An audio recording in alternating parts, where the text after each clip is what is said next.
everyone, my name is Nyla and I am a public health educator, and today I'm going to talk about something completely different than I normally talk about, and you'll understand the reason why I haven't posted any videos in a while.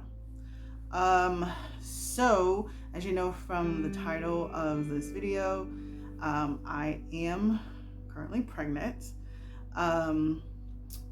But it is a different type of pregnancy. So I've decided to document my pregnancy mainly for me and for other women who are or who have gone through a similar situation as mine. How difficult this series of videos may be, hopefully it would be helpful for someone so they know that they are not alone going through such a traumatic experience as mine. So I will start from the beginning. It's been 2 years since I had my first miscarriage. So time went on, and my husband and I, we decided that we were going to continue to try, because we want a family. I've had multiple doctor visits. It's probably the most time I've ever been to the doctor in my life. My husband did his easy part too. And I had my ovarian reserve checked, and he had his stuff checked, and then we had positive results. So we're like, okay, well, we can start, so we can try to have a family again. So we even moved to a different state so we can be closer to my husband's family.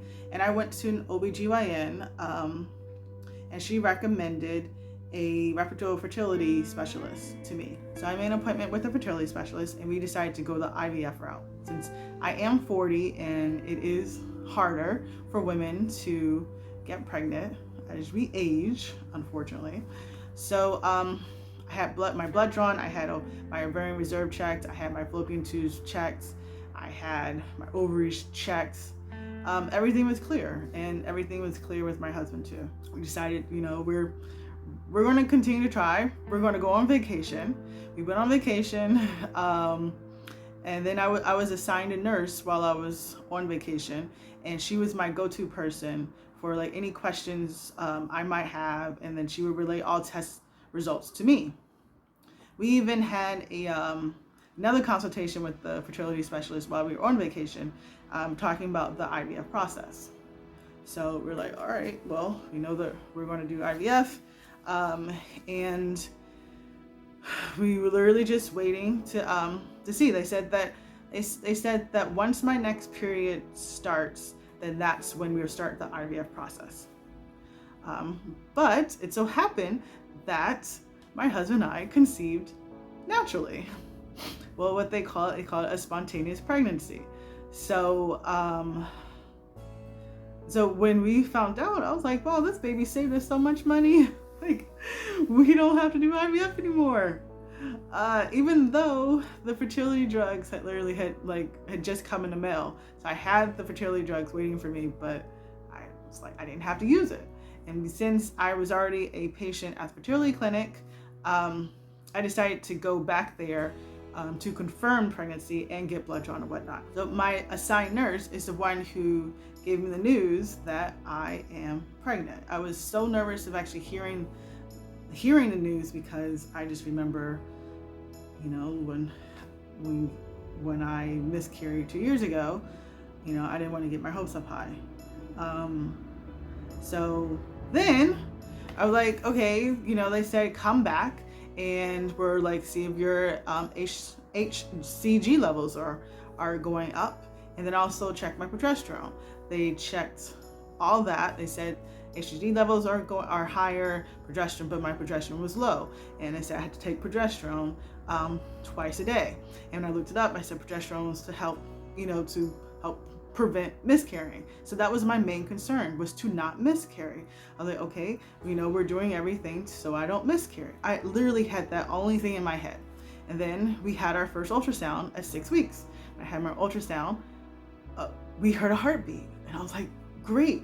My husband and I were relieved. There's a heartbeat, because 2 years ago, that's when we found out that I had miscarried, that, there wasn't a heartbeat. So now we're like, there's a heartbeat, this baby's going to be okay. And then I continued to have ultrasounds and continue to see the baby growing, continue to see a heartbeat, and we were excited. And then a fertility specialist said that we now had to go to our OB. And since the fertility specialist and the OB knew each other, they recommended me to each other. So, that worked out. And she said, make an appointment with your OB at 11 weeks.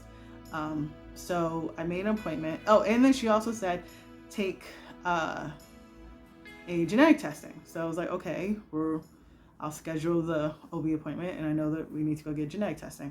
And when I had the OB appointment, she checked the heartbeat. Heartbeat was good. And she said, okay, are you going to get genetic testing? And at first I was like, yeah, but then I was already thinking, I said, we had to do genetic. My husband and I had to do genetic testing when we were starting the IVF process.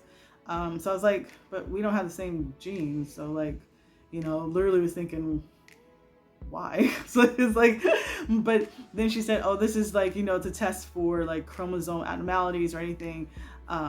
So I was like, all right, well, let's do genetic testing, not thinking much of it, because I was like, our baby has a heartbeat, thinking our baby's fine. Sure, why not? So I had the OB appointment at 11 weeks, and then I also had ultrasound scheduled.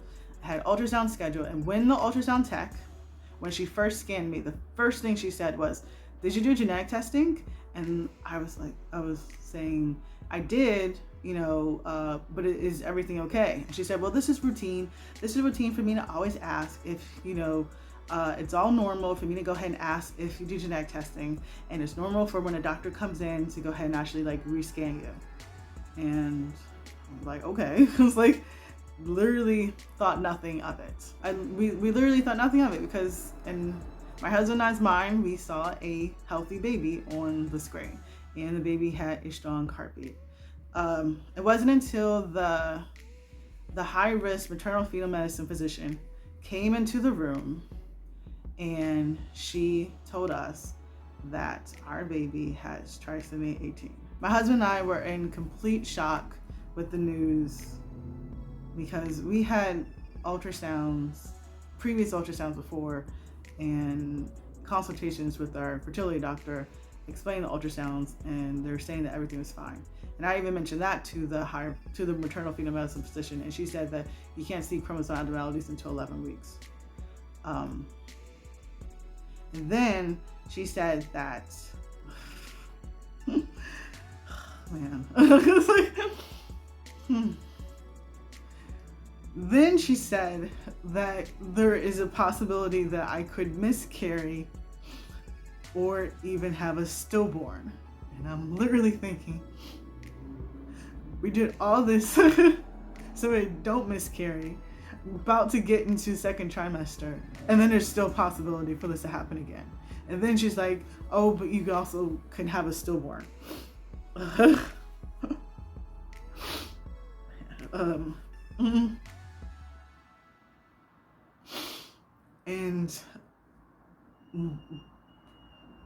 But then also I was told that this is a rare thing that can happen, and it wasn't anything that we did. She said this happened at conception. So this baby was not developing properly at the very beginning, and us not even knowing. And then I'm already thinking this baby that is inside of me, that's sucking up all my energy and is keeping me hungry all the time. And I'm like, I can't even bring this baby home with me. When I heard the news that our baby had trisomy 18, part of me was literally thinking, what did I go through all this for if this baby is not going to come home with me at the end? Because honestly, first trimester sucked. I was nauseous all the time. I was so fatigued. That was another reason why I didn't post any videos, because I just felt sick. Wanted to vomit but didn't vomit. And then I was so waiting to get to second trimester, because I kept hearing second trimester you feel so much better. I was like, yeah, I can't wait to get to the second trimester. Because second trimester, I'm like, I'm gonna feel like myself again, not knowing that the second trimester was going to be a complete nightmare.